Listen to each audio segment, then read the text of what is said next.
Lors des fiançailles de mon frère, mon père m'a humilié en se moquant de ma petite amie. Mais le silence est devenu total lorsque le riche père de la fiancée l'a reconnu avec stupéfaction. Le toit du Grand Arbor Hotel était exactement le genre d'endroit que ma famille aimait. C'était bruyant, cher et complètement dépourvu de toute chaleur réelle. Des lustres en cristal pendaient d'une verrière renforcée, capturant le coucher de soleil new-yorkais. Un trio de jazz jouait en douceur dans le coin, offrant la bande-son parfaite pour des gens riches faisant des affaires déguisées en conversation polie. C'était la fête de fiançailles de mon frère Eli. 70 des promoteurs immobiliers, politiciens et mondains les plus élitistes de la ville étaient entassés sur cette terrasse. J'étais assis à la table 9. C'était la table la plus proche des portes de la cuisine, réservée aux cousins éloignés et aux personnes que mes parents se sentaient obligés d'inviter mais qu'ils ne voulaient pas regarder. Ma petite amie, Olivia, était assise à côté de moi. Elle était magnifique dans une simple robe bleu marine sans marque. Ses cheveux étaient tirés en arrière.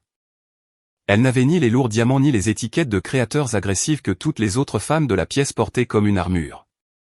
Elle avait juste ce calme tranquille et inébranlable. À la table d'honneur, mon père, Robert, s'est levé. Il a tapoté son couteau contre sa flûte de champagne en cristal. Le tintement aigu a traversé la musique de jazz et le léger bourdonnement des voix. La pièce est immédiatement devenue silencieuse. Tout le monde voulait entendre ce que le PDG de Henry Real Estate Group avait à dire. Mon père a lissé les revers de son smoking sur mesure.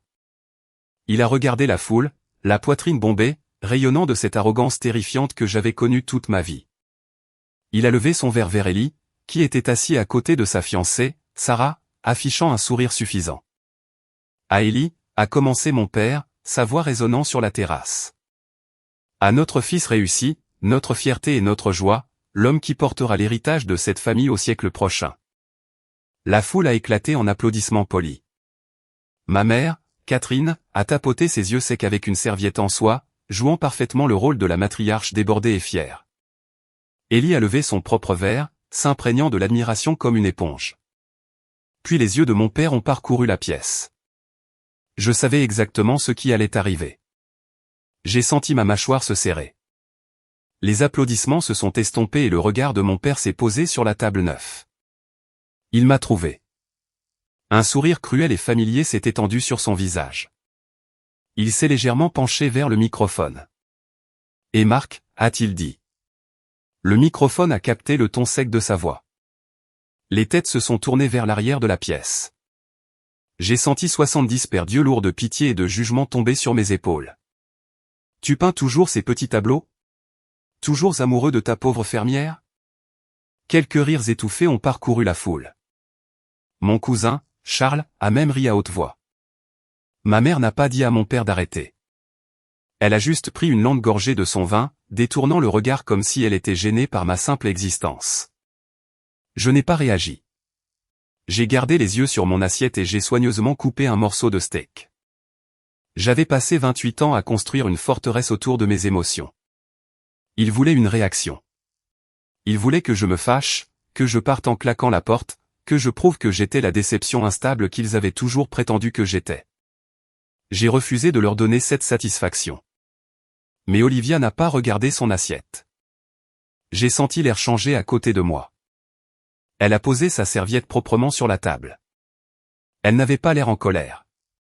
Elle avait l'air complètement, absolument ennuyée par l'étalage de pouvoir de mon père.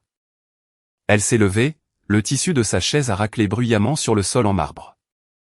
À cet instant précis, l'invité le plus important de la pièce, Monsieur Mathieu Sterling, le futur beau-père d'Eli et un titan milliardaire de l'immobilier dont mon père avait désespérément besoin, s'est retourné pour voir qui osait se lever pendant le toast. Les yeux de Mathieu se sont écarquillés, la couleur a complètement fui de son visage. Il a laissé tomber sa fourchette qui a cliqueté sur son assiette en porcelaine comme un coup de feu. Il a trébuché en arrière, heurtant le serveur derrière lui. « Attendez » a lancé Mathieu, sa voix tremblante, abandonnant complètement sa tenue de classe supérieure polie. Il a pointé un doigt tremblant directement vers Olivia. « C'est vous. » Le trio de jazz a cessé de jouer. Les serveurs se sont figés. Le toit entier est devenu mortellement silencieux. Tout ce que l'on pouvait entendre était le son lointain de la circulation urbaine, loin en dessous. Le sourire narquois de mon père a disparu, remplacé par un regard de confusion pure et paniquée. Il pensait être assis sur le trône de son royaume. Il n'avait aucune idée que la femme debout à côté de moi tenait l'allumette qui allait tout réduire en cendres. Pour comprendre pourquoi les 60 secondes suivantes ont complètement détruit l'empire de 30 ans de ma famille, il faut comprendre l'enfer que j'ai vécu pour arriver à ce siège. Grandir dans le foyer Henri n'était pas une question d'amour. C'était une évaluation de performance d'entreprise continue. Et j'échouais dès ma naissance. Mon frère Élie avait exactement 3 ans de plus que moi, mais aux yeux de mon père, l'écart était un océan. Élie était l'air. Il était bruyant, agressif et exigeait tout ce qui se trouvait dans son champ de vision. J'étais silencieux. J'aimais observer. J'aimais l'odeur de la peinture à l'huile et la texture de la toile brute. J'ai appris très tôt que l'affection dans notre maison était une monnaie, et je n'avais tout simplement pas les fonds pour en acheter. Je me souviens du jour où cela s'est vraiment concrétisé dans mon esprit. J'avais 15 ans. Élie fêtait ses 18 ans, se préparant pour l'université. Mon père avait invité ses partenaires commerciaux pour un grand dîner afin de célébrer. Pendant le dessert, mon père s'est levé et a fièrement annoncé qu'il avait créé un fonds universitaire massif et une fiducie d'héritage précoce pour Élie, le préparant à reprendre la division commerciale de Henri Real Estate. Ils ont remis à Élie les clés d'une toute nouvelle voiture de luxe. Ma mère a pleuré de joie. Mon 15e anniversaire a eu lieu 3 semaines plus tard. Nous n'avons pas fait de fête. Ma mère a dit qu'elle était épuisée d'avoir planifié les événements d'Élie. Ce soir-là, je suis entré dans le bureau de mon père. J'avais passé 3 mois à sculpter une maquette en bois de notre maison familiale, peignant chaque petit détail à la main. C'était ma façon d'essayer de parler son langage, d'essayer de lui montrer que je me souciais aussi de l'héritage, mais d'une manière différente. J'ai posé la maquette sur son lourd bureau en acajou. Il n'a même pas levé les yeux de ses rapports financiers. « Qu'est-ce que c'est, Marc ?» a-t-il demandé, l'irritation coupant ses mots. « C'est pour mon anniversaire, papa. Je l'ai fait pour toi. C'est la maison. » Il l'a finalement regardé. Puis il m'a regardé. Copeaux de bois et peinture. Tu as 15 ans, Marc. Élie lisait déjà les tendances du marché à ton âge. Enlève ça d'ici. Ça fait de la poussière sur mon bureau. Je suis resté là, mes mains tremblantes. J'ai ramassé la maquette. En sortant, j'ai cogné le cadre de la porte et un petit morceau du toit en bois s'est cassé. Il n'a pas scié. Ma mère, Catherine, était toujours en train de planer juste à l'extérieur de ces moments. Elle était passée maître dans l'art de la médiation toxique. Plus tard dans la nuit, elle est venue dans ma chambre. Elle ne m'a pas serré dans ses bras. Elle a juste soupiré, s'asseyant sur le bord de mon lit, faisant attention à ne pas froisser sa jupe coûteuse. « Tu dois être plus compréhensif, Marc », a-t-elle dit doucement. Mais les mots ont sonné comme du papier de verre. Ton frère porte un très lourd fardeau. Il doit porter toute cette famille. Il doit être fort. Ton père veut juste s'assurer que tu n'es pas une distraction. Une distraction. C'était mon titre officiel. Je n'étais pas un fils. Je n'étais pas un frère. J'étais une responsabilité potentielle. Ils ont déversé toutes leurs ressources, leurs louanges et leur énergie sur Élie. Quand Élie a eu un C en mathématiques au lycée, mes parents ont engagé 3 tuteurs privés et ont blâmé le professeur. Quand j'ai remporté un concours d'art régional, ma mère a jeté le certificat dans un tiroir parce qu'il encombrait les comptoirs. L'échelle déséquilibrée de notre famille m'a finalement poussé complètement hors de leur orbite. J'ai réalisé que si je restais, je passerais toute ma vie à mourir de soif dans un désert qu'ils contrôlaient. Alors, j'ai arrêté de demander. J'ai arrêté de leur montrer mon travail. J'ai rangé mes peintures, j'ai baissé la tête et j'ai construit un mur entre mon cœur et leurs attentes. Quand j'ai obtenu mon diplôme universitaire, je n'ai pas demandé un centime de cet héritage. Je ne voulais pas de leur argent parce que leur argent venait toujours avec un reçu. J'ai pris un emploi de professeur d'art dans un centre communautaire sous-financé dans un quartier difficile à la périphérie de la ville. Je passais mes journées à distribuer des aquarelles bon marché à des enfants qui avaient des vies plus dures que je ne pouvais l'imaginer. Je leur ai montré comment mélanger les couleurs pour créer de la lumière dans l'obscurité. Je gagnais une fraction du salaire de départ d'Élie. Ma voiture avait 12 ans et le chauffage marchait à peine. Mais pour la première fois de ma vie, je pouvais respirer. Je me sentais utile. Je me sentais réel. Je pensais avoir échappé à leurs tirs croisés. Je me suis trompé. Je n'avais pas réalisé que dans ma famille, on n'est pas autorisé à simplement partir. Si vous ne servez pas l'Empire, vous en êtes un ennemi. Si mon père était le marteau de notre famille, mon oncle Joseph était le gaz empoisonné. On ne le voyait jamais venir avant d'être déjà en train de s'étouffer. Joseph était le frère cadet de mon père. Il n'avait pas le sens des affaires pour diriger l'entreprise. Alors mon père le gardait au conseil d'administration par une sorte de pitié et de contrôle tordu. Joseph avait traversé un divorce brutal quelques années auparavant.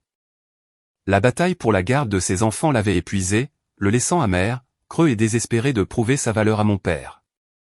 Pour moi cependant, l'oncle Joseph a toujours joué le rôle du paria sympathique. C'était le type qui me tirait à part lors des dîners de Thanksgiving en famille, me tendait une bière et levait les yeux au ciel aux discours arrogants de mon père. « Ne te laisse pas atteindre par Robert, gamin, disait Joseph en me tapant sur l'épaule. Tu as un bon cœur. Tu fais du vrai travail là-bas avec ces enfants, pas juste pousser des papiers et voler des terres comme le reste d'entre nous. Je suis tombé dans le panneau. J'étais tellement assoiffé de validation de la part d'une figure masculine de ma famille que j'ai bu l'empathie feinte de Joseph. J'ai commencé à me confier à lui. Je lui ai parlé des difficultés au centre communautaire. Je lui ai dit comment mon maigre salaire couvrait à peine le loyer et les fournitures d'art supplémentaires que j'achetais pour les enfants. Je lui ai parlé de mes peurs, de mes doutes et de mon espoir désespéré qu'un jour mes parents m'accepteraient tel que j'étais. Il a écouté. Il a hoché la tête. Il m'a dit que j'étais courageux. Puis, un mardi soir pluvieux, l'illusion s'est brisée. J'étais allé au siège social de mon père. C'était quelque chose que je faisais rarement, mais le toit du centre communautaire s'était effondré après une tempête. Nous avions besoin de $10 000 juste pour maintenir les portes ouvertes. J'avais ravalé toute ma fierté pour aller demander à mon père un don de bienfaisance. Pas pour moi, pour les enfants. La réceptionniste, qui ne m'a pas reconnu, m'a dit d'attendre devant le grand bureau de mon père. La lourde porte en chêne était légèrement entr'ouverte. J'ai levé la main pour frapper, mais le son de mon propre nom m'a figé. C'était la voix de l'oncle Joseph. Je te dis, Robert, le gamin craque, a dit Joseph en riant. C'était un rire cruel et aigu que je ne l'avais jamais entendu utiliser autour de moi. Il se plaignait hier de ne même pas pouvoir s'offrir de peinture. Son salaire est une blague. Il est malheureux. Bien, a répondu la voix de mon père, froide et indifférente. Tu dois le presser. Joseph a insisté, semblant impatient, désespéré de plaire à son frère aîné. Ne lui donne pas un centime. Coupe sa police d'assurance maladie de la fiducie familiale. Affame-le. Donne-lui 6 mois et il reviendra en rampant, mendiant un emploi au courrier. Il est faible, Robert. Tu dois juste lui briser un peu plus l'esprit. Je suis resté debout dans le couloir tapissé, la pluie goûtant de mon manteau sur le sol immaculé, ma poitrine tellement serrée que j'ai cru que mes côtes allaient se briser. La trahison avait un goût de cendre dans ma bouche. Joseph n'était pas un refuge sûr. C'était un espion. Il collectait mes vulnérabilités et les remettait à mon père comme munition. Échangeant ma douleur contre une faveur dans la hiérarchie familiale. J'ai lentement baissé la main. Je n'ai pas frappé. Je me suis retourné et je suis sorti de ce bâtiment, retrouvant la pluie glaciale. Je n'ai pas pleuré. La tristesse s'était évanouie, laissant derrière elle une clarté froide et dure. La trahison de mon oncle m'a forcé à voir la vérité absolue. J'étais entièrement seul. Il n'y avait pas d'allié secret dans ma lignée. Il n'y avait pas de réservoir caché d'amour en attente d'être déverrouillé. Il considérait mon indépendance comme une insulte. Et il travaillerait activement à détruire ma vie juste pour prouver un point.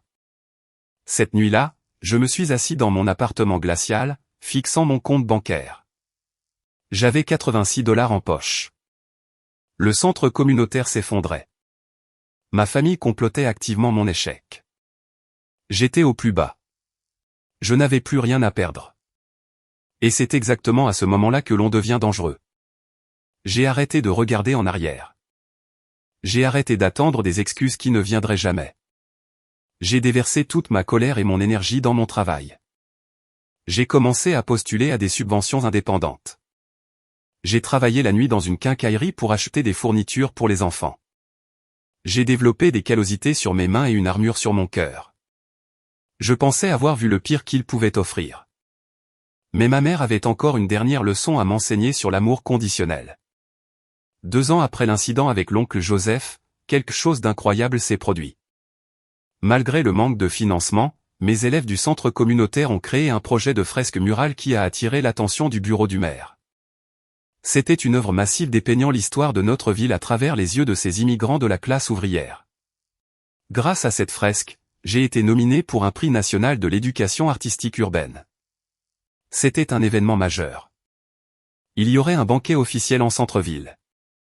Le maire remettrait les prix. Pour la première fois de ma vie, mon travail était validé à grande échelle. Je voulais que ma mère soit là. Même après tout, cette partie stupide et enfantine de mon cerveau désirait toujours son approbation. J'ai envoyé une invitation formelle à la maison. Une semaine plus tard, elle m'a appelé. « Marc, chérie » a-t-elle ronronné au téléphone. « J'ai reçu ta petite invitation. Je suis tellement fier de toi. Vraiment. Tu viens ?» J'ai demandé, serrant le téléphone. « Bien sûr. Ton père est occupé avec une fusion, mais je ne manquerai ça pour rien au monde. J'ai déjà acheté une nouvelle robe. Pendant un mois, je me suis permis d'y croire. J'ai acheté un costume bon marché dans une friperie et je l'ai fait ajuster. J'ai économisé pour acheter un billet supplémentaire pour elle afin qu'elle puisse s'asseoir à la table des nominés avec moi. J'ai dit à mes élèves que ma mère venait. J'avais 30 ans et j'étais excité que ma mère vienne me voir recevoir un trophée. Cela semble pathétique maintenant, mais c'était la vérité. La nuit du banquet est arrivée. La salle était magnifique. Mes élèves étaient habillés de leurs plus beaux vêtements du dimanche, débordant d'excitation. Je me tenais près des grandes portes d'entrée, regardant les voitures chères arriver. L'horloge a sonné 19h. Puis 19h30, la cérémonie a commencé. Je me suis assis à ma table, fixant la chaise vide à côté de moi. Le lourd silence de ce siège vide a étouffé la musique et les discours. Quand mon nom a été appelé pour monter sur scène, j'ai souri pour les caméras. J'ai prononcé mon discours. J'ai regardé la foule de centaines de personnes en liesse. Mais tout ce que j'ai vu était un vide là où ma mère aurait dû être. J'ai vérifié mon téléphone dans la salle de bain après la cérémonie. Aucun appel manqué, aucun SMS. Le lendemain matin, je me suis rendu au domaine de mes parents. Je n'ai pas appelé à l'avance. J'ai franchi la porte d'entrée et j'ai trouvé ma mère dans le salon, buvant du café et feuilletant un magazine de mariée. Elle a levé les yeux, surprise. « Marc, qu'est-ce que tu fais là ? Tu n'es pas venu, ai-je dit. » Ma voix était étrangement calme. Elle a soupiré, posant le magazine. Elle avait l'air agacée, pas désolée. « Oh, Marc, s'il te plaît, ne sois pas dramatique. Je t'ai envoyé un SMS. » « Non. » « Eh bien, j'avais l'intention. » Elle a agité la main de manière dismissive. « Hier a été un cauchemar absolu. La fiancée d'Ellie, Sarah, a fait une crise complète à cause de ses essayages de robe de mariée. Elle pleurait hystériquement. Je ne pouvais pas simplement laisser la pauvre fille. Tu comprends ? Un mariage est une étape familiale majeure.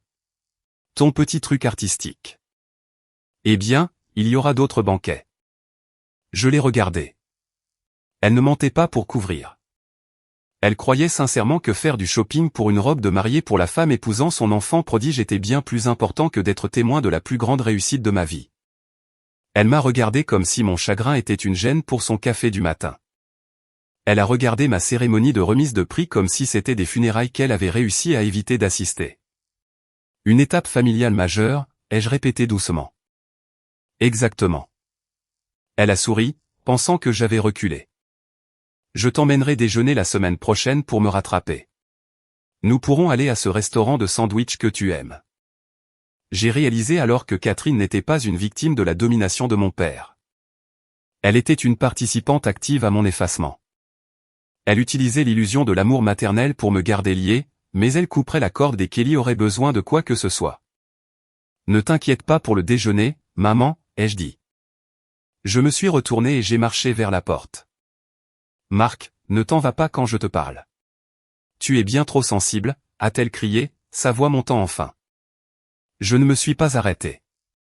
Je suis sorti vers ma voiture délabrée, j'ai jeté le trophée en verre sur le siège passager et je suis parti. Je ne le savais pas encore, mais en fermant cette porte derrière moi, l'univers me dégageait le chemin car la semaine suivante, j'ai rencontré la femme qui allait me montrer ce qu'était la vraie valeur. Je devais faire sortir les enfants de la ville.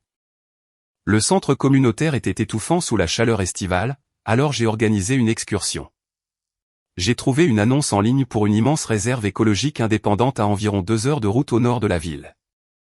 Ils offraient des visites éducatives gratuites au programme pour jeunes des quartiers défavorisés. Nous sommes montés dans un bus scolaire jaune loué. Au moment où nous avons franchi les portes en fer de la réserve, la jungle de béton a disparu. Des collines verdoyantes, d'immenses serres automatisées et des hectares de forêts restaurées s'étendaient à perte de vue. Les enfants ont pressé leur visage contre la vitre, émerveillés. Nous nous sommes garés près d'une grande grange rustique qui servait de centre éducatif. Une femme est sortie pour nous accueillir. C'était Olivia. Elle ne portait ni blazer ni presse-papier. Elle portait une salopette en jean délavé, de lourdes bottes de travail en caoutchouc incrustées de boue fraîche et une chemise en flanelle usée, retroussée au coude.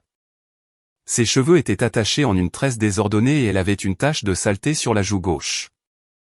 Elle tenait une lourde caisse en bois de semis sur sa hanche comme si elle ne pesait rien. « Vous devez être Marc », a-t-elle dit, posant la caisse et essuyant sa main sur son jean avant de serrer la mienne. Sa poignée de main était ferme. Ses yeux étaient vifs, intelligents et incroyablement chaleureux. Je suis Olivia. Je gère les lieux. Pendant les 4 heures suivantes, j'ai regardé cette femme captiver 30 adolescents chaotiques. Elle ne leur a pas parlé de haut. Elle leur a donné des pelles. Elle les a laissés plonger leurs mains profondément dans la terre sombre et riche.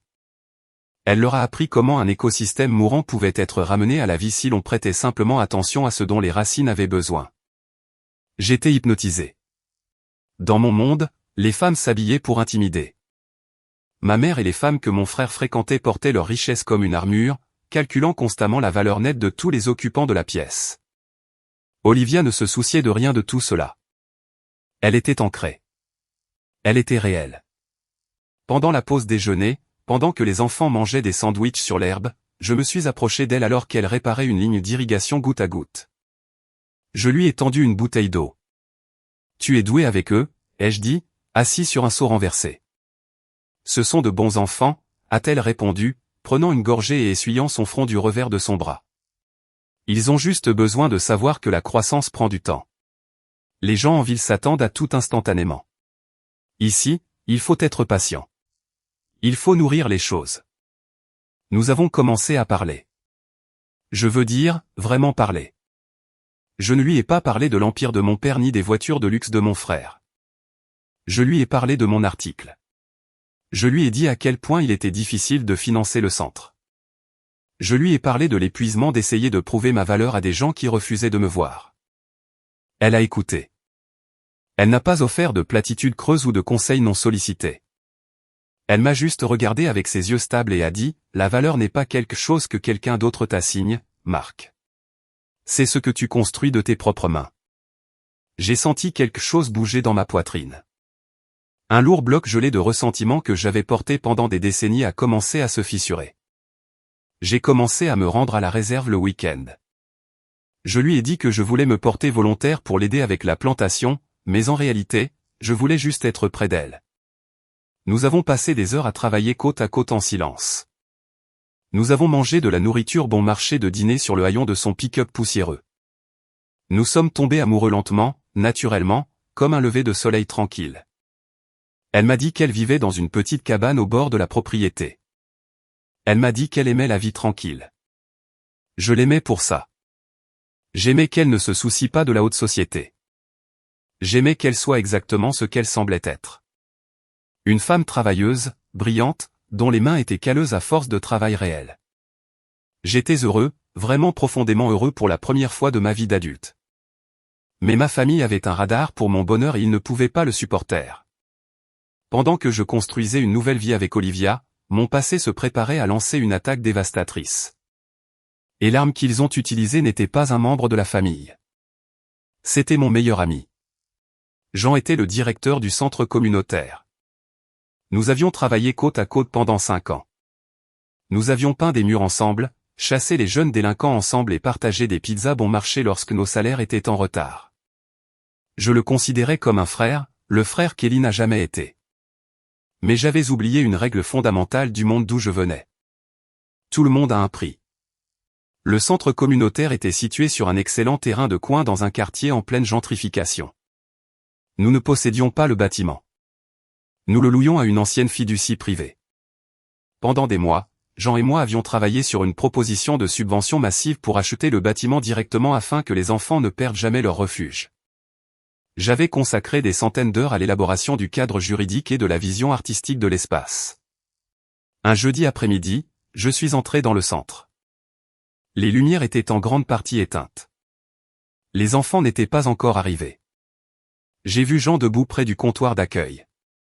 À côté de lui se trouvait un homme en costume élégant à $1000 tenant une mallette en cuir. Un avocat d'entreprise. Mon estomac s'est noué. Je connaissais ce costume. Je connaissais la posture agressive. Cet avocat travaillait pour Henry Real Estate Group. Il travaillait pour mon frère Élie. Jean, qu'est-ce qui se passe? Ai-je demandé en m'avançant. Jean ne m'a pas regardé dans les yeux. Il a traîné les pieds, fixant le sol en linoléum éraflé. L'avocat a souri, un sourire prédateur, terriblement poli. Marc, a dit l'avocat en douceur. Nous finalisons juste quelques papiers. Élie vous salue. Des papiers pourquoi? Ai-je exigé, ma voix résonnant dans le hall vide. L'avocat m'a tendu une enveloppe blanche nette. Avis d'expulsion. Henry Real Estate Group a officiellement acheté ce bâtiment et le pâté de maisons environnant ce matin. Nous le démolissons pour construire des condos de luxe. Vous avez 30 jours pour déménager. Les mots m'ont frappé comme un coup physique. Je ne pouvais pas respirer. J'ai regardé Jean. Son visage était pâle, en sueur. Jean, ai-je murmuré, m'approchant de lui. Comment ont-ils su? Comment ont-ils su que la fiducie était prête à vendre? Nous étions les seuls à avoir les coordonnées. Nous devions soumettre notre subvention demain. Jean a finalement levé les yeux. Ses yeux étaient défensifs et durs. Écoute, Marc, sois raisonnable. Nous n'aurions jamais obtenu cette subvention. Nous perdons de l'argent. Ton frère? Il m'a contacté. Il m'a offert une issue. Une issue? J'ai crié, la colère éclatant enfin dans ma poitrine. Tu nous as vendu pourquoi? Une promotion? Jean a craché, sa voix montant pour égaler la mienne. Il m'a offert un poste de directeur à l'aile philanthropique de Henry Group. 6 chiffres, Marc, des avantages, un vrai bureau. Je ne peux pas manger de nobles intentions. J'ai un prêt immobilier. J'ai senti le sang affluer dans mes oreilles. Élie ne voulait même pas de ce quartier. Ce n'était pas sa démographie habituelle. Il a acheté ce bâtiment pour une seule et unique raison, détruire la seule chose que j'avais construite, pour me forcer à genoux. Et il a utilisé mon meilleur ami pour tenir le couteau. Tu n'as pas seulement vendu un bâtiment, Jean, ai-je dit, ma voix tombant dans un murmure dangereux et tremblant. Tu as vendu 300 enfants qui te faisaient confiance. C'est ta famille, Marc, a rétorqué Jean, saisissant sa veste. Débrouille-toi avec eux. J'en ai marre de jouer au sauveur. Il est sorti avec l'avocat. Je suis resté seul dans le couloir sombre du centre. J'ai regardé les fresques murales, les fournitures d'art désordonnées, les chaises usées. Tout ce pourquoi j'avais lutté était parti, arraché par un coup de stylo de mon frère et la cupidité d'un ami. Je suis allé au domaine ce soir-là. Je n'ai pas pleuré. Je tremblais d'une rage si profonde qu'elle me glaçait. Quand j'ai garé mon camion devant la cabane d'Olivia, elle est sortie sur le porche. Elle a vu mon visage et a immédiatement compris. Elle m'a tiré à l'intérieur. Elle n'a pas posé de questions. Elle m'a juste tenu pendant que je craquais enfin. Je lui ai tout raconté. Je lui ai dit comment Élie avait acheté le bâtiment. Je lui ai parlé de la trahison de Jean. Je lui ai dit comment ma famille n'arrêterait jamais de me punir pour avoir refusé de me plier à eux.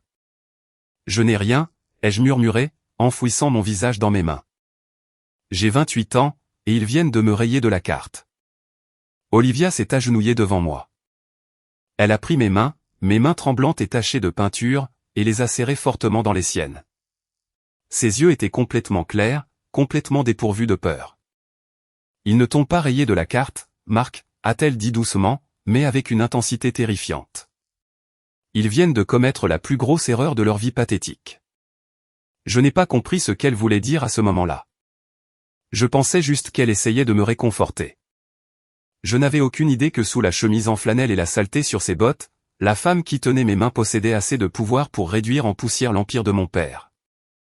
La semaine prochaine, c'est le dîner de fiançailles d'Ellie, ai-je dit. Mes parents veulent que j'y sois pour parader leur victoire. Ils veulent que je me présente brisé.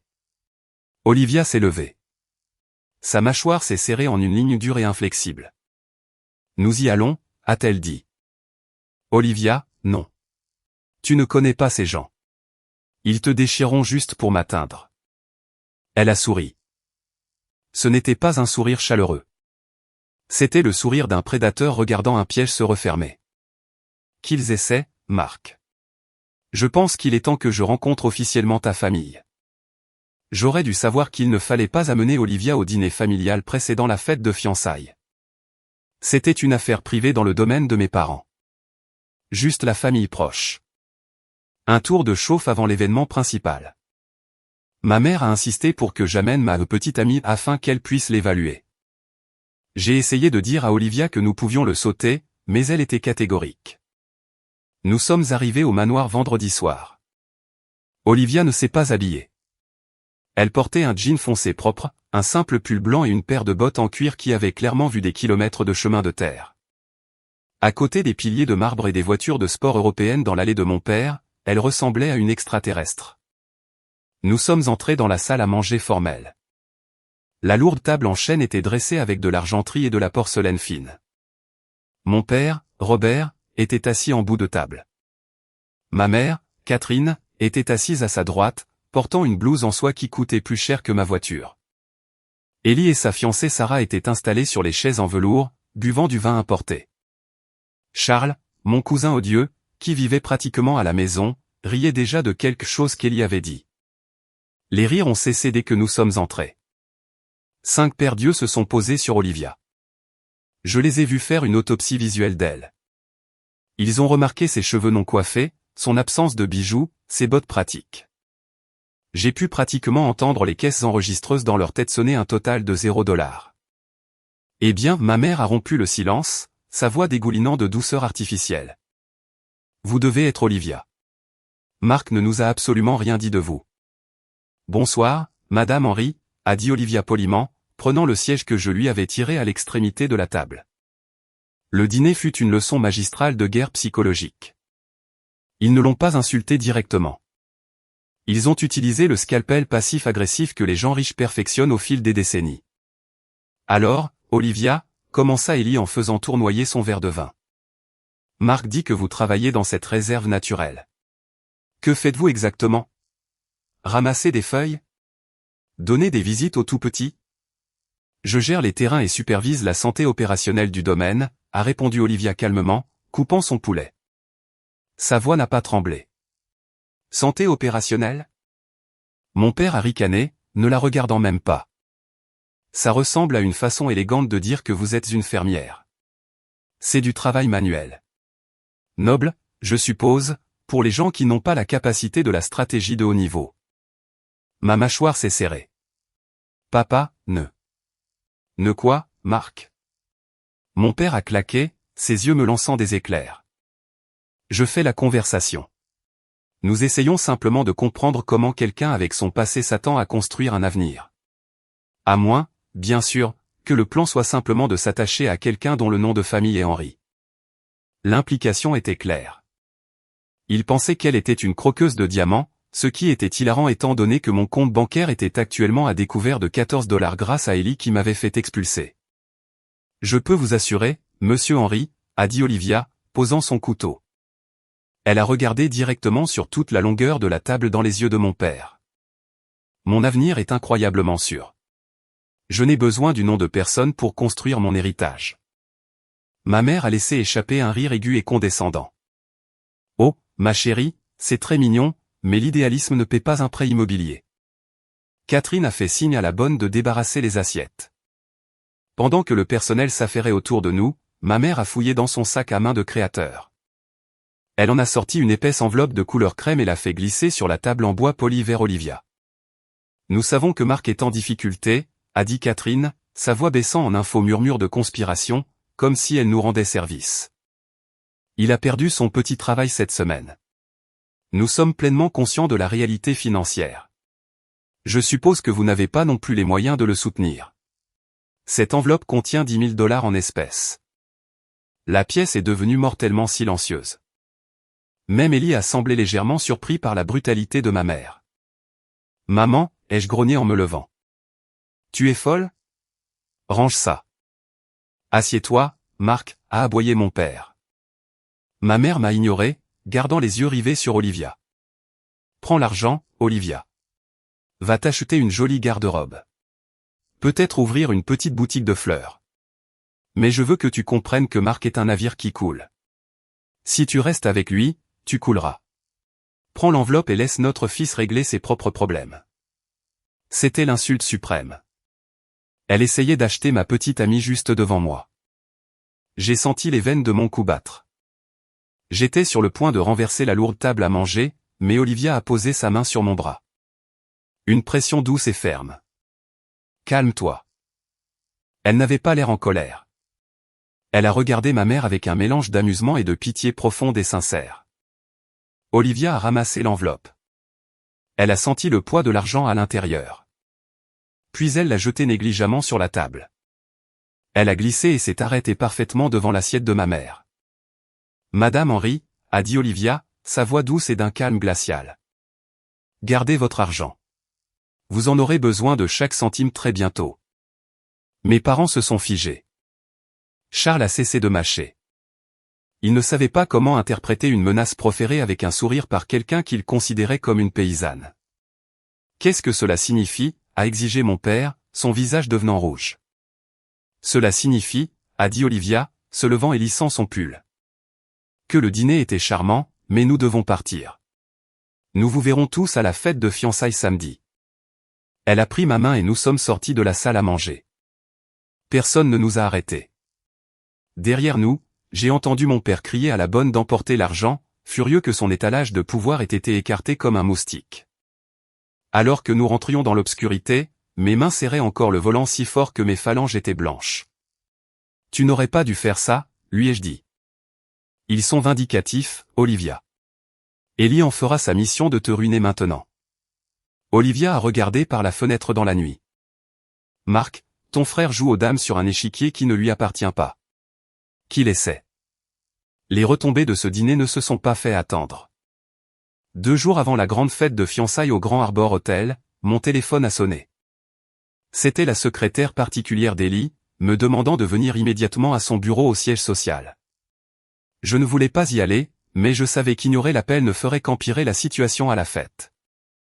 Je voulais protéger Olivia de toute embuscade qu'il préparait. Je suis entré dans le bâtiment de Henry Real Estate Group. Les murs de verre, les sols en marbre, les hommes en costumes élégants se précipitant. Tout cela ressemblait à une machine conçue pour écraser tout ce qui était doux humain. J'ai pris l'ascenseur privé jusqu'au dernier étage. Le bureau d'Ellie était absurdement grand.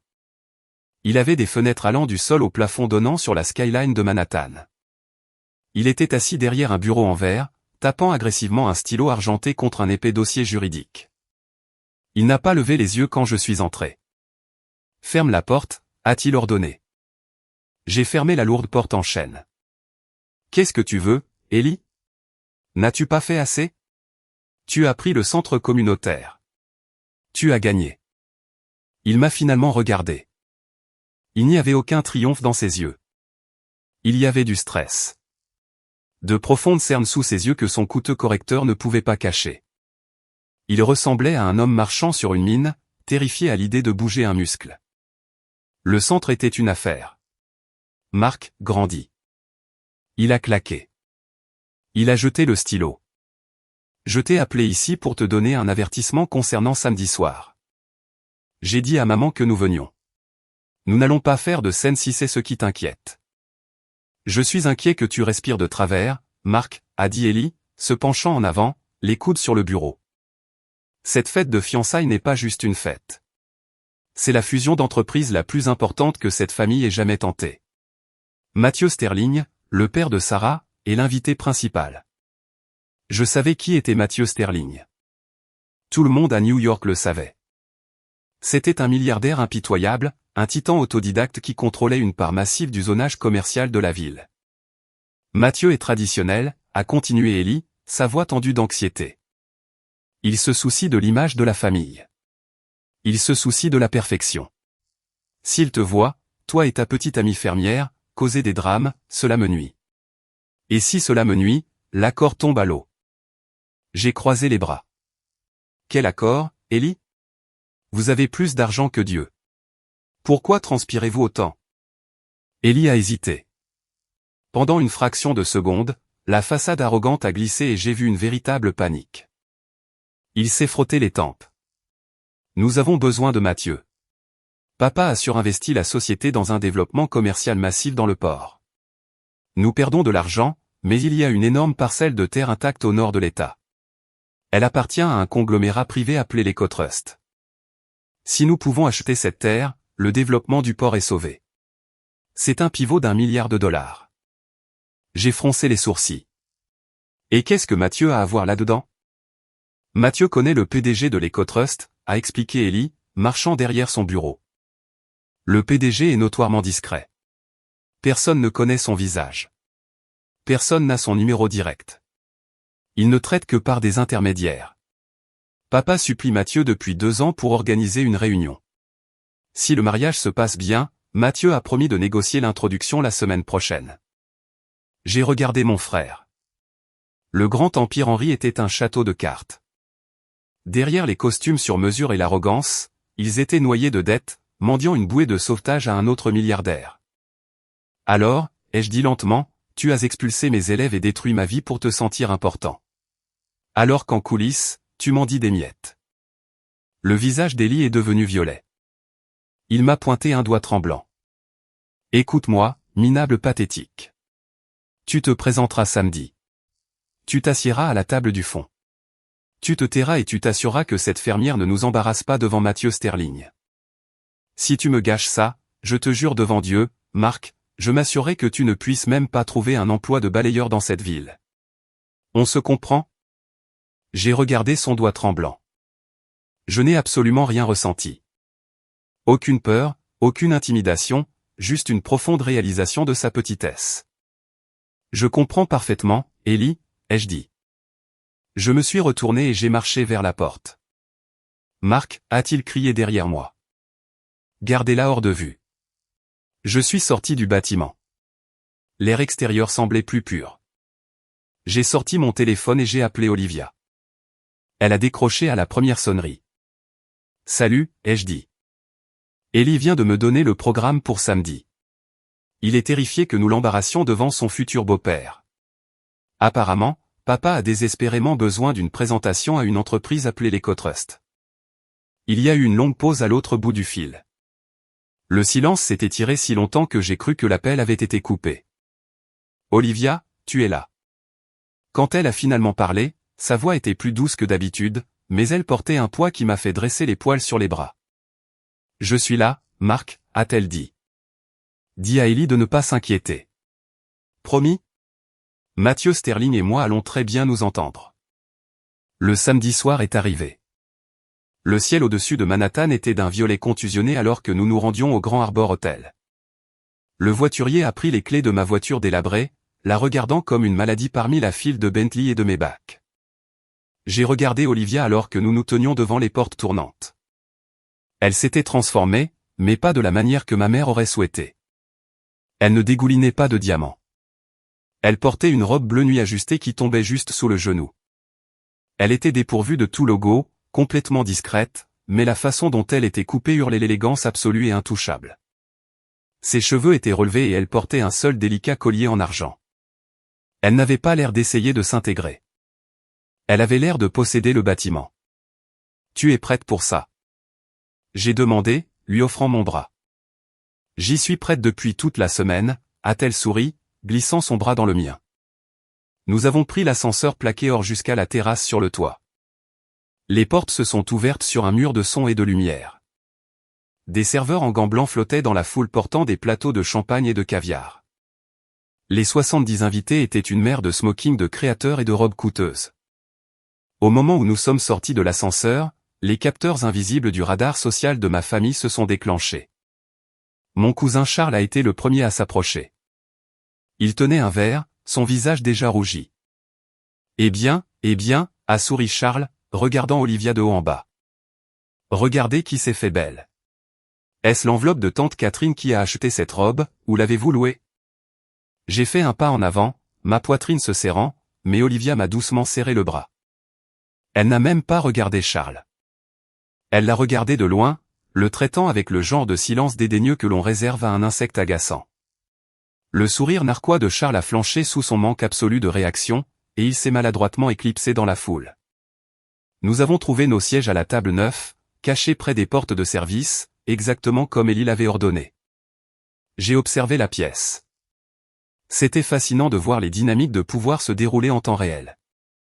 Mon père travaillait la pièce comme un politicien désespéré, serrant des mains, riant trop fort à des blagues qui n'étaient pas drôles. Ma mère planait près de Sarah, la future mariée, ajustant le voile de la jeune fille et jouant la belle-mère dévouée. Puis l'atmosphère de la pièce a physiquement changé. Les portes de l'ascenseur se sont ouvertes, et un silence est tombé sur la foule près de l'entrée. Monsieur Mathieu Sterling était arrivé. C'était un homme grand et imposant, aux cheveux argentés et au regard vif et calculateur. Il n'a pas souri en entrant. Il se déplaçait avec la lourde et indéniable gravité d'un homme qui pouvait détruire une entreprise d'un coup de téléphone. Mon père a pratiquement poussé 2 invités pour l'atteindre. Mathieu, mon ami, merci beaucoup d'être venu. Robert inclinait légèrement la tête, sa posture complètement soumise. C'était écœurant de voir l'homme qui m'avait terrorisé toute ma vie se prosterner comme un chien. Mathieu a brièvement serré la main de mon père. Robert, bel endroit. Sarah est ravissante. Oui, Élie est un homme chanceux. Mon père a rayé, désignant la table d'honneur. S'il vous plaît, par ici pour la section VIP. Mathieu a commencé à traverser la foule, conduit par mon père. Leur chemin les a menés directement devant la table 9. Je me suis tendu, m'attendant à ce que mon père me lance un regard noir pour s'assurer que je reste silencieux. Mais Robert ne m'a même pas regardé. Il était trop concentré sur Mathieu. Alors que Mathieu passait devant notre table, il a jeté un coup d'œil. Je l'ai vu se produire au ralenti. Les yeux de Mathieu ont balayé marqué se sont posés sur Olivia. Pendant une fraction de seconde, la démarche confiante du milliardaire s'est complètement brisée. Il a physiquement trébuché, sa chaussure en cuir coûteuse s'accrochant au tapis. Ses yeux se sont écarquillés et il a ouvert la bouche pour parler. Mais avant qu'il ne puisse prononcer un mot, mon père a attrapé Mathieu par l'épaule avec enthousiasme, l'éloignant. Et attendez de goûter au traiteur, Mathieu, nous avons fait venir le chef de Paris. Mathieu a été traîné vers l'avant de la pièce, mais il n'a cessé de regarder par-dessus son épaule vers notre table. Il avait l'air confus. Il avait l'air terrifié. Je me suis tourné vers Olivia.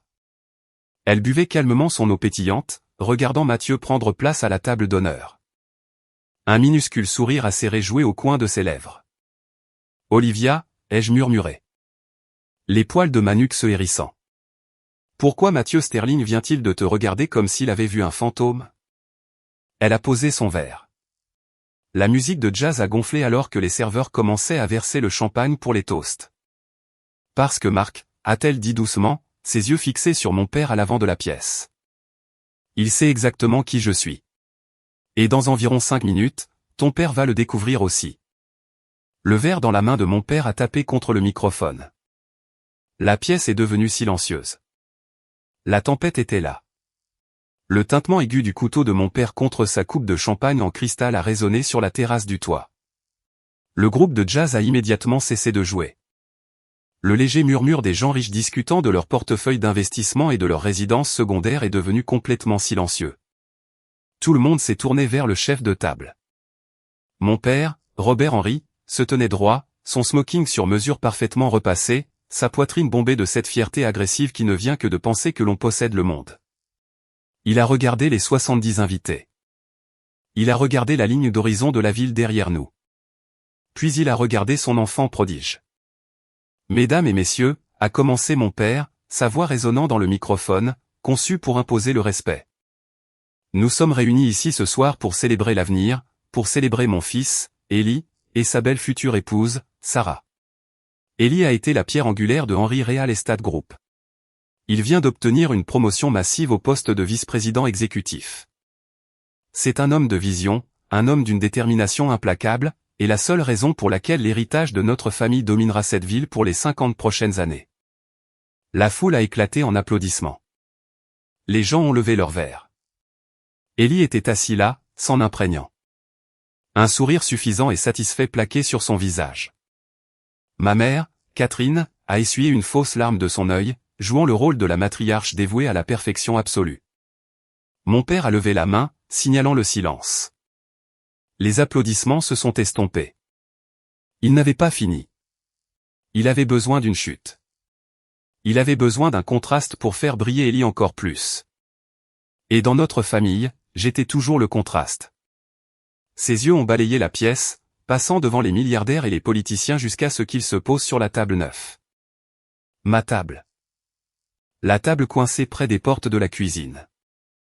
Un sourire cruel et familier s'est étendu sur le visage de mon père. Il s'est penché plus près du microphone. Et puis, bien sûr, il y a mon autre fils. Marc, a dit mon père. Le microphone a capté le ton moqueur et tranchant de sa voix.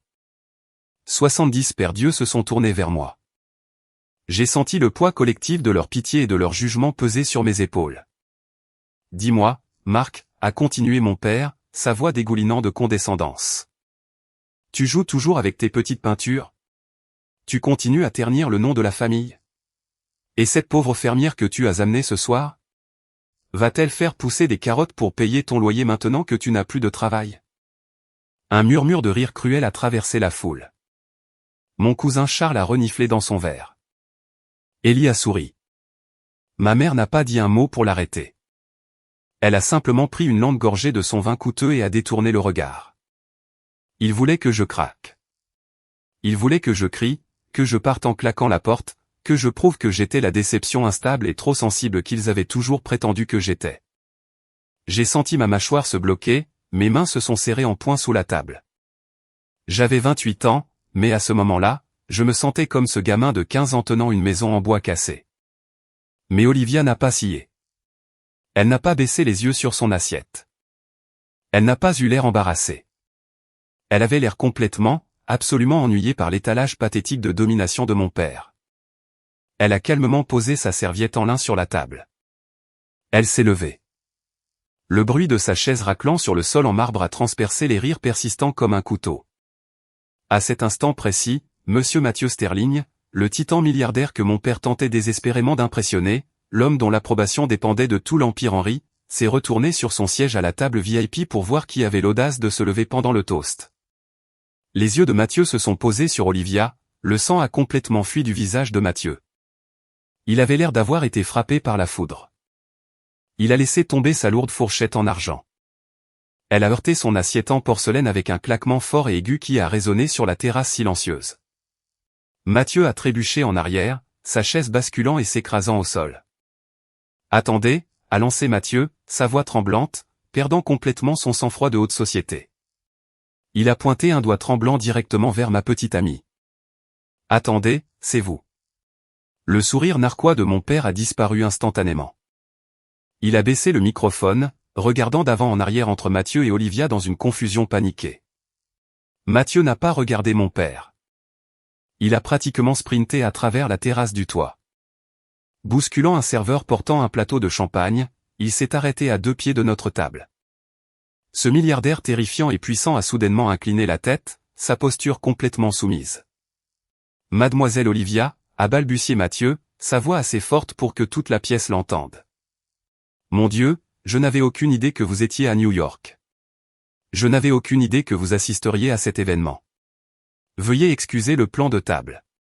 C'est complètement inacceptable. » Le toit est devenu si silencieux qu'on pouvait entendre le vent souffler depuis le port. Mon père a agrippé le bord de la table d'honneur, ses phalanges devenant blanches. Mathieu, a crié mon père, sa voix craquant d'un rire nerveux forcé. Mathieu, qu'est-ce que tu fais? C'est la petite amie de Marc. Elle travaille dans un jardin communautaire au nord de l'État. Mathieu s'est lentement retourné pour faire face à mon père. Le regard de dégoût absolu sur le visage de Mathieu est quelque chose que je n'oublierai jamais. Un jardin communautaire, a répété Mathieu, sa voix tombant dans un grognement dangereux et glacial. Il a marché vers la table d'honneur, réduisant la distance entre lui et mon père. Vous êtes complètement fou, Robert? Êtes-vous vraiment si arrogant ou simplement stupide? Je ne comprends pas, a bégayé mon père, faisant un pas en arrière. Cette femme, a pointé Mathieu vers Olivia, est la fondatrice et directrice générale de l'Ecotrust, le même Ecotrust qui possède les 3000 acres de terrain de développement commercial que vous me suppliez de vous aider à acheter depuis 2 ans. Elle est la seule décisionnaire d'un conglomérat de plusieurs milliards de dollars. Vous avez appelé mon bureau tous les jours, pratiquement en larmes, suppliant pour un appel téléphonique de 5 minutes avec elle pour sauver votre entreprise en faillite. Le halètement collectif des 70 invités a aspiré l'oxygène de la pièce. Ma mère a laissé tomber son verre de vin. Il s'est brisé sur le sol, le vin rouge s'écoulant sur le tapis blanc. Ellie avait l'air de vouloir vomir. Mathieu n'avait pas fini. Il s'est approché du visage de mon père. Vous m'avez invité ici ce soir pour me convaincre de négocier un accord, a raillé Mathieu. Et puis vous vous levez devant toute cette salle et vous humiliez la femme même qui tient la corde financière à laquelle vous êtes suspendu. Vous l'avez traitée de pauvre fermière. Vous avez insulté son partenaire. Vous êtes un clown, Robert. Un clown pathétique et borné. Le visage de mon père est devenu gris cendré. Il a regardé Olivia, sa bouche s'ouvrant et se fermant comme un poisson hors de l'eau. La prise de conscience de ce qu'il venait de faire l'a frappé avec la force d'un train de marchandises. Il venait de publiquement exécuter son propre héritage. Olivia est sortie de derrière notre table. Elle s'est déplacée avec une grâce lente et délibérée. La foule s'est écartée pour elle comme la mer Rouge. Elle s'est arrêtée au milieu de la pièce, levant les yeux vers la table d'honneur. Monsieur Henry, a dit Olivia, sa voix douce, calme et portant une autorité létale. Pendant 18 mois, j'ai observé la façon dont vous traitez votre fils. Je vous ai vu rabaisser son article. Je vous ai vu vous moquer de son salaire. Je vous ai vu tenter activement de détruire sa vie parce qu'il refusait d'adorer votre compte bancaire. Vous jugez la valeur des êtres humains par le prix de leurs vêtements. Elle a fait une pause, laissant le silence suffoquer mes parents. Je suis venu ici ce soir pour voir s'il restait une qualité rédemptrice dans cette famille, a continué Olivia. Il n'y en a pas. Vous n'obtiendrez jamais cette réunion, Robert. Vous n'obtiendrez jamais cette terre. L'Ecotrust ne fera jamais affaire avec Henry Real Estate. Considérez votre projet portuaire comme mort. Mon père s'est effondré sur sa chaise. Il semblait physiquement détruit. Ma mère pleurait ouvertement, ses mains couvrant son visage. Ellie fixait la table, complètement paralysée. Je me suis avancé pour me tenir à côté d'Olivia. J'ai regardé les trois, les personnes qui avaient fait de toute ma vie un test misérable et épuisant que je ne pouvais jamais réussir. Ils avaient l'air si incroyablement petits. Vous avez passé toute ma vie à me dire que j'étais sans valeur, ai-je dit, ma voix stable et assez forte pour que tout le monde l'entende. Vous pensiez que l'argent vous donnait le droit de traiter les gens comme des ordures. Vous avez dilapidé le fonds universitaire d'Ellie dans de mauvais investissements. Vous avez caché vos dettes. Et vous m'avez utilisé comme un punching ball pour vous sentir puissant. J'ai regardé mon père droit dans les yeux. Je ne suis plus en colère, lui ai-je dit. J'en ai juste fini. Je ne veux pas de votre argent. Je ne veux pas de votre nom. Et je ne veux plus jamais revoir aucun d'entre vous. J'ai pris la main d'Olivia. Nous nous sommes retournés et avons marché vers l'ascenseur. Personne n'a dit un mot. Personne n'a essayé de nous arrêter. Le seul son était le cliquetis des talons d'Olivia sur le sol en marbre. Nous sommes entrés dans l'ascenseur. Les portes en laiton se sont refermées et nous avons laissé ma famille assise dans les ruines de leur propre arrogance. Le silence dans l'ascenseur en descendant vers le hall était le meilleur son que j'ai jamais entendu de ma vie. Ce n'était pas le silence lourd et oppressant de ma maison d'enfance. C'était pur. C'était le bruit d'une chaîne qui se brise enfin. Nous sommes sortis de l'hôtel, sommes montés dans ma voiture délabrée et sommes partis. Nous n'avons pas célébré. Nous avons juste baissé les fenêtres et respiré l'air nocturne. Pour la première fois en 28 ans, je me suis senti entièrement et merveilleusement libre. Mais l'univers n'avait pas fini de rééquilibrer la balance. Les retombées de cette nuit au Grand Harbor Hotel furent rapides, brutales et absolues. 3 jours plus tard, j'étais assis sur le porche de la cabane d'Olivia, buvant du café et regardant le brouillard matinal rouler sur les arbres. Mon téléphone a commencé à vibrer sur la table en bois. J'ai regardé l'écran. C'était Ellie. Je l'ai laissé sonner jusqu'à ce qu'il passe sur le répondeur. 10 secondes plus tard, il a recommencé à vibrer. J'ai décroché. Marc. La voix d'Ellie a craqué dès que j'ai répondu. Il ne criait pas. Il sanglotait. Il avait l'air d'un enfant terrifié. Marc, s'il te plaît. Tu dois lui parler. Tu dois arranger ça. Je n'ai rien à faire, Ellie, ai-je dit calmement, prenant une gorgée de mon café. Qu'est-ce qui s'est passé? Il a pratiquement étouffé ses mots.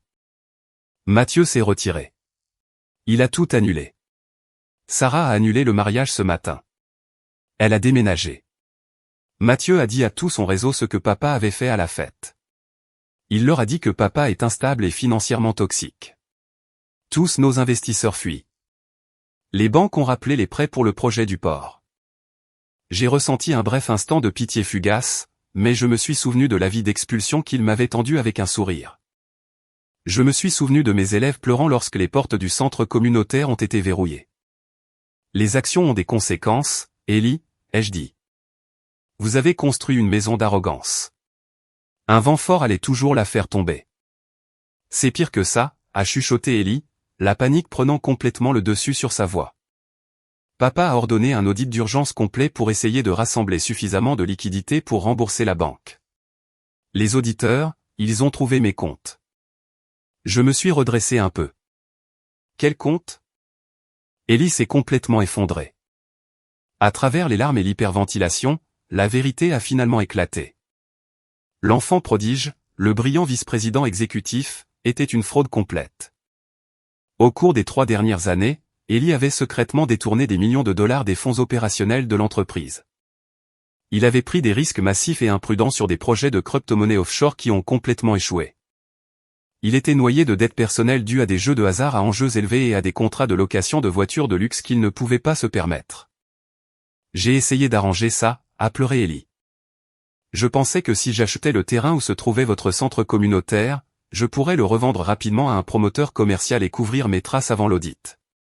C'est pourquoi je vous ai expulsé, Marc. J'avais besoin de l'argent immédiatement. J'étais désespéré. Il n'avait pas ciblé mon centre par simple méchanceté. Il l'avait ciblé parce qu'il était un criminel désespéré essayant de cacher sa propre incompétence. Le grand Ellie intouchable n'était rien d'autre qu'un voleur dans un costume à 1000 $. Qu'a fait papa, ai-je demandé, ma voix complètement neutre.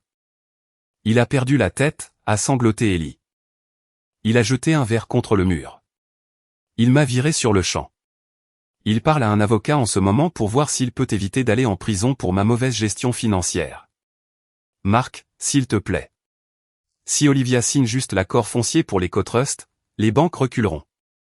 J'irai en cure de désintoxication. Je ferai tout ce que tu veux. S'il te plaît, sauve-nous. Tu ne comprends pas, Ellie, ai-je dit. Il n'y a pas de nous. Tu as brûlé ce pont il y a longtemps. Appelle un avocat. J'ai raccroché le téléphone et bloqué son numéro.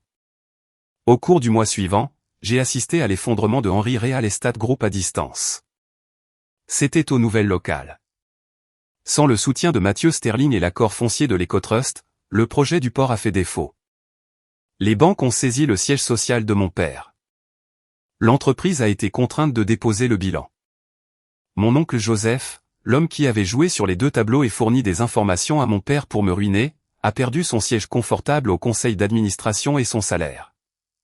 Il a essayé de poursuivre mon père pour indemnité de départ, ce qui n'a fait qu'enfoncer davantage le nom de la famille dans la boue lors d'une bataille juridique publique houleuse. C'était comme regarder un groupe de requins se retourner les uns contre les autres dès que l'eau se réchauffait. Ma mère, Catherine, a subi peut-être la défaite la plus douloureuse de toutes pour une femme dans sa position. Son statut social s'est évaporé du jour au lendemain. L'élite riche de New York ne tolère pas l'embarras public ou l'échec financier.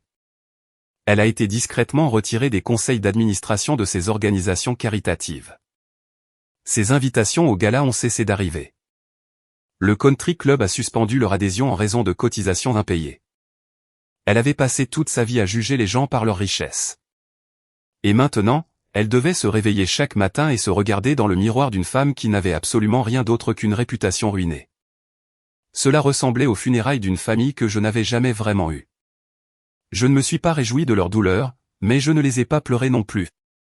J'étais trop occupé à construire ma propre vie. 6 mois se sont écoulés. L'hiver a fondu dans un printemps lumineux et vibrant sans le poids écrasant du jugement de ma famille. Ma vie a fleuri de manière que je n'aurais jamais cru possible. Sous la direction d'Olivia, j'ai demandé des subventions fédérales en utilisant une nouvelle structure à but non lucratif. Nous n'avons pas seulement obtenu le financement. Nous avons reçu une dotation massive d'une fondation d'arts indépendante. J'ai ouvert un tout nouveau centre communautaire ultramoderne de l'autre côté de la ville. Nous avions de vrais studios, des fournitures de premier ordre et suffisamment d'espace pour aider à doubler le nombre d'enfants. C'était un mardi après-midi. J'étais dans le studio principal, aidant un groupe d'adolescents à mélanger des acryliques pour une fresque murale. Quand la réceptionniste est entrée, elle avait l'air incroyablement mal à l'aise. « Marc » a-t-elle dit hésitante. « Il y a 2 personnes dans le hall qui vous demandent. Ils disent que ce sont vos parents. » J'ai posé mon pinceau. J'ai essuyé mes mains sur un chiffon, j'ai pris une profonde inspiration et je suis sorti à l'accueil. Mon père et ma mère se tenaient près de l'entrée, ayant l'air complètement déplacés parmi les peintures aux doigts lumineux et les canapés usés. Ils semblaient avoir vieilli de 10 ans en 6 mois. Mon père portait un costume, mais il n'était plus fait sur mesure. Il semblait légèrement trop grand pour lui, pendant sur ses épaules. Ses cheveux étaient plus fins, sa posture défaite. Ma mère avait l'air petite. Elle ne portait aucun bijou lourd et gardait les yeux rivés sur le sol. Je me suis arrêté à 3 mètres d'eux. Je n'ai pas offert de câlin. Je n'ai pas souri. J'ai juste attendu. Mon père s'est raclé la gorge. Il a essayé de retrouver cette vieille voix de PDG retentissante, mais elle est sortie rauque et faible. « Bonjour, Marc » a-t-il dit. « Que faites-vous ici, Robert » ai-je demandé. Je ne l'ai pas appelé papa. Ma mère a tressailli au son de son prénom. Elle a finalement levé les yeux vers moi, ses yeux brillants de larmes. « Marc, s'il te plaît, ne sois pas comme ça. Nous sommes ta famille. Nous avons traversé l'enfer. Ellie fait face à des accusations de fraude. Nous avons dû vendre le domaine juste pour payer les frais de justice. Nous vivons dans un appartement dans le Queens. J'ai lu les nouvelles, ai-je dit, ma voix complètement dépourvue d'émotion. Que voulez-vous ? Mon père s'est avancé, levant les mains en un geste apaisant. Nous voulons nous excuser, Marc. Nous avions tort. Nous t'avons trop poussé. Nous n'avons pas compris ton chemin. Mais nous sommes là maintenant. Nous voulons arranger les choses. Nous voulons redevenir une famille. Il a fait une pause, se léchant les lèvres sèches. Et nous savons que tu as de l'influence auprès d'Olivia. L'Ecotrust se développe. Il recherche des chefs de projets commerciaux. J'ai 30 ans d'expérience. Marc, si tu pouvais juste intercéder pour nous, juste me décrocher un entretien avec elle, nous pourrions recommencer. Je l'ai regardé. C'était presque drôle.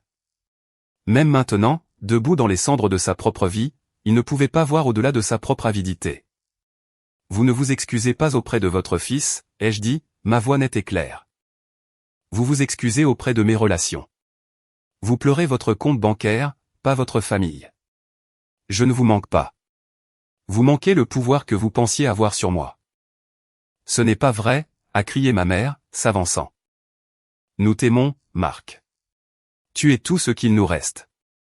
Vous m'avez eu pendant 28 ans, ai-je riposté, l'honnêteté crue s'échappant enfin. Et vous avez passé chacune de ces années à vous assurer que je savais que j'étais une déception. Vous avez manqué mes récompenses. Vous vous êtes moqué de mon salaire. Vous avez essayé de soudoyer ma petite amie pour qu'elle me quitte. Vous êtes resté assis pendant qu'Ellie volait le bâtiment sous le nez de mes enfants. Vous ne m'aimiez pas quand vous aviez des millions, et vous ne m'aimez pas maintenant que vous êtes ruiné. Vous avez juste besoin d'une bouée de sauvetage. Mon père a regardé le sol. Il savait que j'avais raison. Je vous pardonne, ai-je dit doucement. Ils ont tous les deux levé les yeux, une lueur d'espoir désespéré scintillant dans leurs yeux. Je vous pardonne, ai-je répété. Parce que s'accrocher à la colère est un poison et je refuse de vous laisser empoisonner ma nouvelle vie. Mais le pardon ne signifie pas l'accès. Je pose une limite maintenant et elle est faite d'acier. Vous n'obtiendrez pas d'emploi d'Olivia. Vous ne me demanderez pas d'argent. Si vous voulez un jour savoir si je suis en vie, vous devrez tous les deux suivre une thérapie psychologique intensive à long terme. Vous découvrirez pourquoi vous avez détruit vos propres enfants. Et peut-être dans 5 ou 10 ans, si un professionnel me dit que vous avez réellement changé, j'accepterai un appel téléphonique. Marc, s'il te plaît, nous ne pouvons pas nous permettre. Ma mère a commencé à supplier. C'est ma dernière offre, ai-je interrompu, reculant et désignant les portes vitrées. Quittez mon centre maintenant. Ils ont regardé mon visage. Ils ont vu la froide et inébranlable résolution dans mes yeux. L'ancien Marc, le garçon qui aspirait à leur approbation, était mort. Ils se sont retournés et sont sortis dans la rue animée de la ville, disparaissant dans la foule. Je les ai regardés partir, et je n'ai ressenti rien d'autre que la paix. Ce week-end-là, je suis allé à la propriété d'Olivia. Je pensais tout savoir d'elle, mais elle avait encore des surprises en réserve. Nous marchions devant les serres principales lorsqu'elle m'a conduit sur un chemin de gravier vers une immense grange en bois restaurée, nichée derrière une colline. Je n'y étais jamais entré. Elle a sorti un lourd trousseau de clés de sa poche et a déverrouillé les portes coulissantes en bois. Elle les a poussées et le soleil de fin d'après-midi a inondé l'intérieur. Je me suis arrêté net. Ma mâchoire est littéralement tombée. La grange était immaculée. Le sol était en béton poli. Et, parfaitement espacée dans la vaste pièce, se trouvait une collection de voitures qui ferait pleurer n'importe quel milliardaire. Il y avait une impeccable Aston Martin DB5 argentée de 1964. Une Ferrari 250 GTO rouge cerise classique impeccable. Et dans un coin, une Porsche 911 vintage à couper le souffle, posée sur des cales, à moitié démontées. Je suis lentement entré, passant ma main sur l'aile brillante de la Ferrari. J'ai regardé Olivia, complètement abasourdie. Tu possèdes ça? J'ai balbutié. Elle a ri, un son clair et magnifique. Elle s'est approchée de la Porsche et a pris une clé dans une boîte à outils voisine. Je ne les possède pas seulement, Marc, a-t-elle souri, les yeux pétillants. Je les restaure. C'est mon passe-temps. Quand j'ai besoin de me vider la tête de la gestion de la fiducie, je viens ici et je me salis les mains. Je t'ai dit que j'aimais réparer les choses cassées. Je suis resté là, regardant cette femme incroyable en chemise de flanelle et bottes, debout à côté de millions de dollars de voitures classiques qu'elle avait réparées de ses propres mains. Ma famille avait passé toute sa vie à essayer de projeter une image de richesse avec des VUS de luxe loués et des montres flashy qu'ils ne pouvaient pas se permettre. Ils étaient bruyants, creux et désespérément peu sur d'eux. Olivia était la définition du luxe discret. Elle possédait un vrai pouvoir, une vraie richesse et un vrai talent. Et elle ne ressentait absolument aucun besoin de le prouver à qui que ce soit. Je me suis approché d'elle, lui ai pris la clé de la main et l'ai embrassée. J'ai 30 ans maintenant. 2 ans se sont écoulés depuis cette nuit sur la terrasse du toit. 2 ans depuis que j'ai quitté le groupe immobilier Henri et tout ce qui s'y rattachait. J'étais au centre communautaire hier après-midi. Un de mes élèves, un enfant tranquille nommé Luc, qui me rappelle beaucoup moi-même à cet âge, est venu en courant vers moi. Il avait passé 3 semaines à travailler sur une toile. Il me l'a tendue fièrement. C'était une peinture d'un chêne massif et tentaculaire avec des racines profondes et vibrantes s'enfonçant dans la terre. En bas, d'une écriture désordonnée, il avait écrit pour Monsieur Marc et Mademoiselle Olivia. Je l'ai accroché au centre du mur de mon bureau. C'est la pièce d'art la plus précieuse que je possède. Les gens me demandent parfois si je regrette d'être parti. Ils me demandent si le filet de sécurité d'être issu d'une famille riche me manque ou si je me sens jamais coupable d'avoir coupé mes parents de ma vie. Ma réponse est toujours la même. Non, pas même pour une seule seconde. Traverser ce feu m'a enseigné la leçon la plus importante de ma vie. Le sang ne fait pas une famille. Le sang n'est qu'un ticket de loterie biologique. La famille, c'est le respect. C'est qui se tient à vos côtés lorsque vous n'avez absolument rien à leur offrir d'autre que votre véritable moi. La famille, ce sont les gens qui nourrissent vos racines, pas les gens qui menacent constamment de couper vos branches juste pour construire leur propre trône. Mon père et mon frère ont passé toute leur vie à courir après une définition du succès entièrement basée sur le fait de faire sentir les autres petits. Ils mesuraient leur valeur par le prix de leur costume et la peur dans les yeux de leurs employés. Et à la fin, cette poursuite incessante et arrogante les a laissés avec absolument rien. Pas d'empire, pas d'héritage, pas de famille, juste une pile de dettes et une réputation creuse. Je pensais que la meilleure vengeance serait de me tenir au-dessus d'eux et de les regarder souffrir. Je fantasmais à l'idée de leur crier au visage et de leur faire ressentir la douleur qu'ils m'avaient causée. Mais j'ai réalisé que la vraie vengeance ne ressemble pas à la colère. La vraie vengeance ressemble à un bonheur absolu et imperturbable. La vengeance, c'est se réveiller un dimanche matin, faire du café dans la cuisine de l'éco-estate et regarder Olivia rire en luttant avec nos 2 chiens secourus dans le jardin. La vengeance, c'est regarder le compte bancaire de mon centre communautaire et le voir entièrement financé, sachant que nous changeons réellement la vie des enfants. La vengeance, c'est se regarder dans le miroir et savoir que tout ce que j'ai, je l'ai construit de mes propres mains et avec ma propre intégrité. Ils voulaient que je sois un échec. Et la plus grande insulte que je puisse jamais leur faire était de construire une vie magnifique et paisible où leurs opinions, leur argent et leur existence ne comptent tout simplement plus. Merci d'être resté et d'avoir écouté mon histoire. Je sais qu'elle était longue, mais cela m'a fait du bien de tout dire enfin. J'espère que cela a résonné en vous d'une certaine manière. Que vous ayez affaire à un lieu de travail toxique, à de faux amis ou à une famille qui refuse simplement de voir votre vraie valeur. J'espère que vous savez que vous n'êtes pas obligé de rester dans une pièce où vous êtes constamment manqué de respect. Vous avez le pouvoir de franchir cette porte et de construire votre propre table.